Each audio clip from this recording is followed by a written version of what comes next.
Ia, whatalo whātu lau e fionga taito, e whatalo whātu fo le paia malu o Samoa lo whafonga mai, po whea lava o e whafonga mai ai, whaftai le tua vi ia tātou tamai langi, o na ola na pule whai soi fuama le alofa o toi tai mai e fo i tātou o mawhai e on tātou fisotai, e mo i lava e tau te le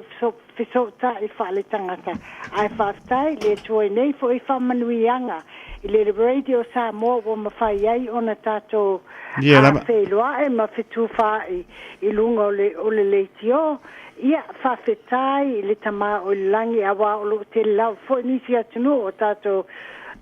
tātou whalongo fo ini mea ele o manuia ai mai se anai tangata matutua ma whanau. Ia ai whawhetai le nei apanoa. Ona wa vavi fo le tātou taimi o le tāpo kala me vai esu nei. E fia talanoa ina se mata upo e se le afoi le tā ua. I tātou me tau lotu. O le nei wa o loa, wa iai I ni whaiwhi au, o maua lunga lava o tātou I tō whinga ma, wa lewa fo I tau tua mea le ngā luenga le tua. O le nei wa foi. Wa ave iai ia whatonunga a le tax department ale maloni I sila. O mea o tātou o mea lofa. I te tonu o lotu. Ia le whai mai ni usila ele o mena ele o tā o ni mea lofa. E te tongi lava le taxi me I te tonu o ti uti o whaiwhi au te tonu e kale sia ma lotu. O le mela na le fie tal no ai. O na ese le afu le tā o nei mata upu a whai o le o te tinau. Le ai e afu e whaasao ese ia mea tau totongi po stipend. Mea alofa. Ia e lafo mo whaiwhi au I lato ngā luenga. Ai le tato le culture po tato wanga nu Samoa. Ai se me tupu fo I le whaiwhi au po se a fo po se me fo se a fo aso whanau po se me fo wo whape o se Paiponga. Ma me whape na Whai mea lofa. Wa whai le mea lofa. O mea lofa lana le la o e whina wailo tangata whai mai le tax department New Zealand. De ai, e ala na ave mea lofa na ona o le tofi whaise au o le tangata lea. Ai le ai o whai atu wha mole o le mato wanganu. Ia tailo e tūlau lava ai e I lo whatonu le I mea le o te talno atu ai whaasa o mai wha mole wa a tato u lima whaatasi. Mania lava. E a foi e manuia nei mea uma I lo wa lava I lo talu na wola mai I Samoa I le e whakasa I lo taiti ele iai ni a mea whape e tutongi ni taxa whaipe au ai le whape la o lai tau te Samoa le New Zealand e iai le aia New Zealand e tutongi ai ia stipend o le tauna o tutongi fo ia whaite au e ave le ipu fo le au ia tupe na ave le tutonu ia pe ia masisi awala wawa ese fo ia whainga o e kale sia ne yaso a waso na tailo e taita ia Samoa o le tele lava o mena e ave whaite au e ta o le mea lofa pe fo la o le mea na walai o na se tai ia whaite au mai kalesia ia e foi lo wa tangata le ala o te finau lava I le tax department e fa mole e tilo e se le tutongi al whaite au ai ese mea fa e fa tawa ina le tato wanga nu fa Samoa e ta foi la o le mea lofa le mele na pe ia ai fai atu e ta sila mato upo e fa ngai o le mea lofa ia al fa le lave foi la o tato mena ave fai se au fo I Samoa mea lofa lava a o New Zealand e se le meta o le stipend o le totongi le na o le upalangi na e ta wai I totongi o fai se au o tongi la fai se au ia o te leilo nisi e ka le sia o mena te loe la aso e ao I pu fo I e mai ia na tula ia o le tato donation na avela o le tupe na avela ia faitau le failau tusi ia ona avele ia tutonu na avela ia o se tusi il faitau ai tu salava la pe avel failau tusi il faitau e tau lava na tusi lalo ia le tupe lai ave wa le tupe na tu sanga o le tutongi po le stipend il faitau wa ele ta wo se wait ile upu palangi ta o le stipend ile palangi au le mela leo te fai tuai o tato fai se au wa matua ma na masani o ye nisi wa fa le tonu te mine ona le tutongi ona o me nei man tuta to fa Samoa na o se fai au wa fo matua fa alo ye le kalesia ia fa pe fo ia tato Samoa tangata wa matua ia wa fa mutanga wenga wa fa ma vai wa matutua fai lo fa ma vaenga ia wa tato Samoa pe foi na isa no na foi fai me to e kalesia a le vai eso pe mai a le mele o fa ma vaenga ele fa pe na fai ya le o ni fa fitai fo ele i upu e fai le fai te au la ka apelo ia tato sau ninga ma ma vaenga fai le fa Samoa fai pe tu fa inga ia ia tupe ave foi e fa pe le mea lo fai au le o la o fa ma vai o malolo pe malolo ia le tato foi la fai au malolo ia taito fa sa o pe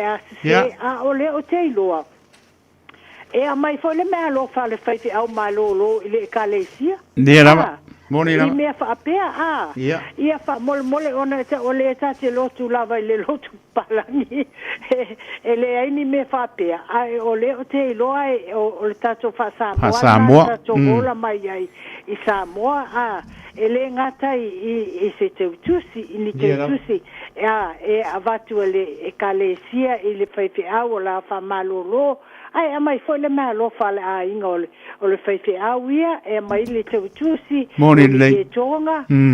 oni fai fa lo longa fai fa lo longa o la utala lana na fai le tax department ai fai mai le tax department New Zealand le ai e tawana e tilo o le lo ia o le a foi o me na ala na avatu ona o le tangata la fa ma vai o le fai au au fai tu fa mole e se lava ia mea ia le fa Samoa le o te tautala tuai e se le tax loa le tu si lalo o te mala mai fo i nei tau sanga i tolu ono o te painga luenga pa pene ia ala e fina mai o le ala le o le tapol kalame taito fa mole i fa funga mai e kalesia le ngata i fa fenga o tangata fo i o e kalesia mai se lavala to ua tofi tofi te utupe po tofi fo i e failau tusi ia po komiti fa vai tono e kalesia fa mole pe lava o nei le taimi e te tawana tato lima fatasi ma sa o nei mea awa ale fai vole ma faina tato ia ni tato mea lofa fale anga nugu na tato vola mai ai la le mea la ave ese ai tato ia tato lofa pea ai malesi mea ale fa sauina ia tailo ia lava se taimi wa tangata le tutongi ia la to tax i te lava wa falpui pe bankrupt se fai au wa fai au matua wa malolo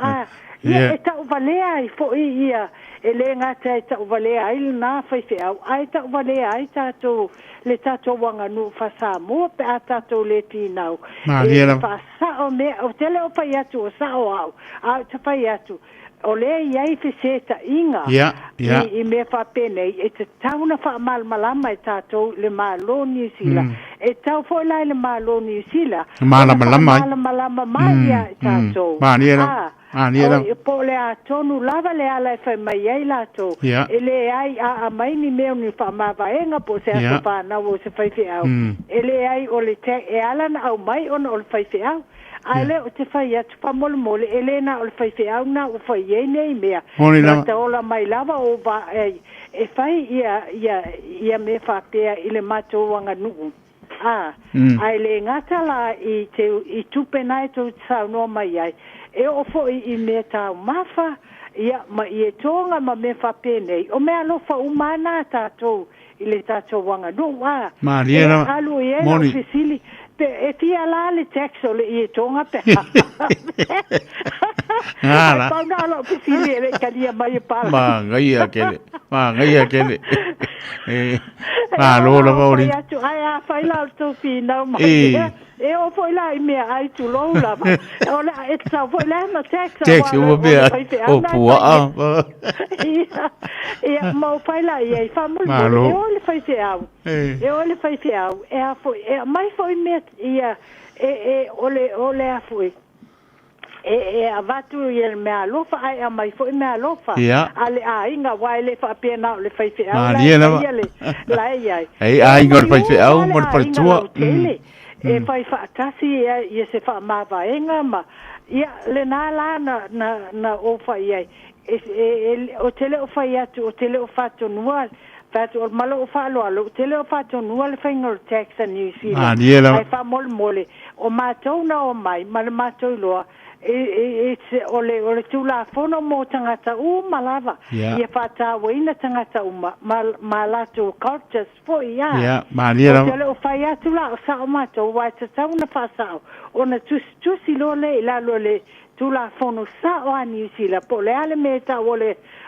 a foi ole mea lofa or the gift that can be taxable male gift le tatau ona a wale upalangi ala to le gift ia le mea lofa au tatou ia e ta ulava ia a ave fo ilava ia tupele fa pe o tutongi o fai ia e ta ulava fo o le mea lofa ai e moni la o tala Samoa le ai ave fo ila mani me fa mavaenga po moni lava na o fai au ia o le mea lofa ia o le malisi me te le lava lana o lo fai atu ai fina mai waleta te mo fai fasao a fai el tangata le te tu wai te mo fai fasao mene ai ale sauna fai e matua ia lu mai ia matelo fai te au o le isi foi la me te pole ai ia wai that fia le lotu ai a fai nai tatu lotu ai uma o fa pe alo o te ivo ol te lo tangata isi e kalesia fo via e se alfengo la to lotu si ilima ilua ma ese matato lotu la mosa lotu metisi men tato vola mai ia lotu palangi ia fai ia ola ale to yenta to lotu ai mantu o lotu le telefoia na mawai tato whanau whanau New Zealand lato sila fio me wha Samoa ma me whatawaina ai whatawaina foi le whasao nei mea i sunga whawhiangainga ia awane i ai leo mai i whailinga luenga tu lau lava le hava mal whaalo tatau sao lava i mene i tutupu ia awane i o mai ma whapea o mea umalava i o tutongi po tupe ia avatu e ta ole stipend ele tutongi tax lana ole lato ngā luenga ole calling awa telena o isi whai te au tati whai atu e whamai te ola sunga loia e te ilo ole calling le masi whai mole ole calling fo ilo ia tatawana tato iloa ele ole upule ta uai a ia tato malama a tato ia sila tia fo ia pate au ole lato tiusa foi ole tutongi se tax i lato tupe ia maua e ta ole stipend po le tutongi wages ia wana peso soani la ia whaingo pale mai whaingo awala ma mea umalava ia e tau te maua whaatasi le neia tu no tax so ole equality on tax e te tau na whai a le mele o te tau tala tuai foi ia i loa e le malo e iai lava le tatu wanga nuule ta o le mea lofa i mea ia pe ona o ta woi wha mawhaenga whai te au malo lo ia mani me e iai atu pānau po ni fai poi ponga fo ia ni fa na wol fai fe au ia ole me alo fai ave e abatu fo mal me alo fai fe au ole si me le fa le tono ia me to fai fe au ia o te tal no atwai man tu fo el telo fal tu tato fai fe au ele fai nga duenga moni lama awa tele fal tu la to Tuesday o fai o Sunday school faile ia fala pu tonga tinam ma fala pu mai fa pe o le tele an o le ai ai tato e kalesia New Zealand na fai me fa pena pe o aso ia sai to lo fai pe awa ate morning fama ia a le mela le ia o fai atu okay a fai la fai o tiutena o le to lo fai fe au in New Zealand o le fai ngao o a foi o tamaiti o a nga sa ia fa pe foi ona fai ia me motina ma me fa pena o le vaenga lana o le nga luenga le fai fi au a wa le tena o le fai fi au e te tau foi la a fai ye se tax ale e fai tutongi le tax ale a foi fai fi au e te tau na ye se vaenga o le tax e ave ese mo nga luenga ie fai il tina o fai fi au awa o le to lu o fai fi au awa o telo palangi e fo le mato fai fi au o le afo o le fale tua o le doctor i fale mai ia o la e fai nga luenga le tine ai e se ale nga luenga le fai fi au a tato tina e le fai nga luenga no fo fai nga luenga o la to o fale tua ole telela ole ona ele bo va ve folta por kalam elena ni me ofese ai le moni lama ia le tax department in New Zealand ole fo ofese tai tato e fa se felan tato solvina ma mo se fo nei me ia fa sao ia awane ia fa ina tato e kalesia ia paula ta ita fautuanga o le tiute fo io tato e kalesia ia tal noa ina nei mata upu ia pe o le ana tato o maila ia o lima fatasi ai o e tala noa ma le malo New Zealand o tele fefe te tala noa i le malo New Zealand ma le pale mi ai le io o i le afu i le palota i fa i ungo tau sang ia fa sao nei mea ona fa sao la io tu singa o Tulafono ne ia awa nei tau valea e fuatato Samoa awa tau valea ia ngalue ia me tutonu o lotu ai mai se lava tato wanga nu i uma e foi fa pe i o tangata Samoa e le un tangata e fa moe ina ona o lato mea ia o le ai fai la te lua se ma wa o ngang wana ispalangi e fai ni ispalangi e fai ia e pa wa o e o mai foi ia le la volota ita ona sai ia sauro ia talo ma lolo ia so ani mai ia pole ala o fai tuanga na o sili ona taua awa o nei o la faina ia tato anga no a faina me te tauna fai ainga mai o a faina fo ia fai fe au ai te tau fo i mai e tiu fai fe au fo i lato ia te tusi umai lalo ia mea awa o le nei ele o fetau i mani Tulafono ele o malama New Zealand o le fo i confused pe ele o malama ia tele o tatu tangata elena New Zealand e tukua ia o le pauna o le tate mafofau o le a ese tau i e kalesia ia fai wa te lo atonu eni en kalesia ele talia ina ni me alofa po ni me fa pena ia ele o iaila ele tato kautea fu ni me fa pena ele tato wanga nu ia po lalo fina ngalo taito o le tau le mena ele lo tanganga awal tua ia na le tax department in New Zealand awal tiute fo yo tato o le fa sa o mene ma fa malama wili le malo New Zealand ia le mea la yona tato fa ia tu ele o mene ele oni income po le stipend o mea ia e maua o pe afai oni mea lo fa ile fa o ile afu i se fa ma vaenga mas fai fe auto ina ia fa pe fo i po se afo se me alo fa i sona so fa na a le fa mai New Zealand ele ai o mea umana e ala na au mai il tangata lea ono o ia o le whaife au e te taulana tax a o leo te taritonu e se New Zealand melna a o tātou le tiu te tawana ta o New Zealand ia le mea alai ona o whai atu e se ai mana ia le tātou lima whātasi ma tau whai nei mea ia awale le leima le whaalu lumo tātou e kālesia ia malo whaftaitele lava o rita banta ko fier po kalame ua taritonu ele o por silfia po ia le pengarong pa ia tu lo po ia ngana po i pa lo ia le wa sa no tolonga umalama o le tele o tato pe o le pe ia la ko tax e pa wa le mele to e ne sermano ia wa po lai fi na wa tato o le mea lofa a la tala New Zealand fa mai so se mea in moro sa ia mea o tupe e kawanga tax o se me in moro ai le wa ia tupe e tax ia so se mea nga ne pi na wa e fa te tele lava o na te pi na mo le rice for le ma na ia tu pan se le foi tu lo foi fa pong mai foi la pong pa ia ne tu ia o la po o lamba po la to si fi tu nga uma ia mai se le tani tu e foi le tau foi mai po New Zealand la to le tax department ia tu langa o lo tu mtanga mai lamba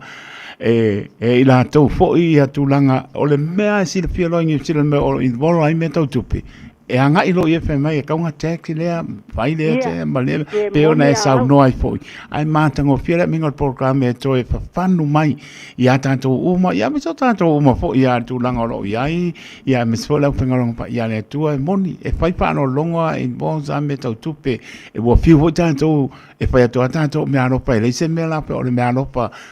a mai a batu pe ona e sau noa o le foi fa lo atu ia le e kalesia ia ele vai po no foi a inga lua la to pe o foi fa ma vanga mo la to ma to fa le nga yo tu langa na ia na o mana ia le wa mai foi to fa mai ia tato mata la pe ma tato pa ai pe tato te fi na wa ia le rights foi le ele pa pe la tato no fai pe ona e fa ma si mai ia va to fa ma ma fa tai fo mata la ia me foi lo tu la mai lulu e li fa malo fa tai ma ne ta ko nei fiapi ya mai se le po na fa ponga mo e po e pen po Samoa so se atunu le la mai fi ngau me in ball sai me ka tupe ya ta to le mata la uma awani ia fa ina ta to I lungo Tulafono o mele o le tuli mai mata ngo fi au ne I a fa ina ta to ya ta to saba bandi ai lungo laina ma ta to fi nau lungo laina longo vi le ya la se me por ta to ya batul pa malo ma pa tai do wa ya li fa tai le pale mai po ne fiafi te le lava tu ngi o ya ya tu langa ne fiafi pontang ya fa ba no lo tami o lo mana tu ma calling se le ta to tunu ya le fa no ma lo tami ne fiafi fa ne le lua au nanga fo le malo le tunu tau tu ma te belai leva yaso ya mo lo ma losi ha tu pelo tu mai le tua ya mo lo tum talo le ma po fo le ya me se anga ba fo ele li ta to te au ona fa ya mo no bi inga mo le atu so fo mo le malo ta to tunu le penga no pa ia le tua la na ya lo fa na nava yaso tau tu le radio Samoa la ta to ta pai I lungo pe ngal e tai mi lava le nei le tu lai lima ya pe atu side pe ngalo lo ta to tua ya mat so no muli ta tau ma mai ma ngang pa lo do wa ere Faftai lo wa fionga taito lo so ani mai foi e ma tua te le lava le so ani ta por kalame I lo sa no anga foi ai faftai le tua wata tu ma wa lava ia tūlanga I nei whamanuanga I tū mai ai tato tu le li tato fa moi le nei mta upu e leo se mta upu whaingo fie ai awata te popole ai e mawhai o mea uma e mawhai le soani il tato te maa o langi ia le vai e sone ia lofa le li e pui uma I tato lon toto paia po fia lava tato ia sunga fa fia ngainga mfalitua maainga fa pia foi ia tato le tio I la wafionga taito I fa pia foi la wa I ono tato le tio ia masima wa foi a inga ma tato watuno ato I New Zealand ia fa pia foi Samoa ia tato toe whailoa i tatalo le li i a fua mai pēr tato malosi i a tato toe whailoa i le pai a spau au teiminei i a wha soifoina lof te lea tula vataito i a wha pēr pa i a malo Samoa i a wha soifoina. Tai lava lolo e li i wha soifua i alo fatu. Alo fatu i a wha soifua ia.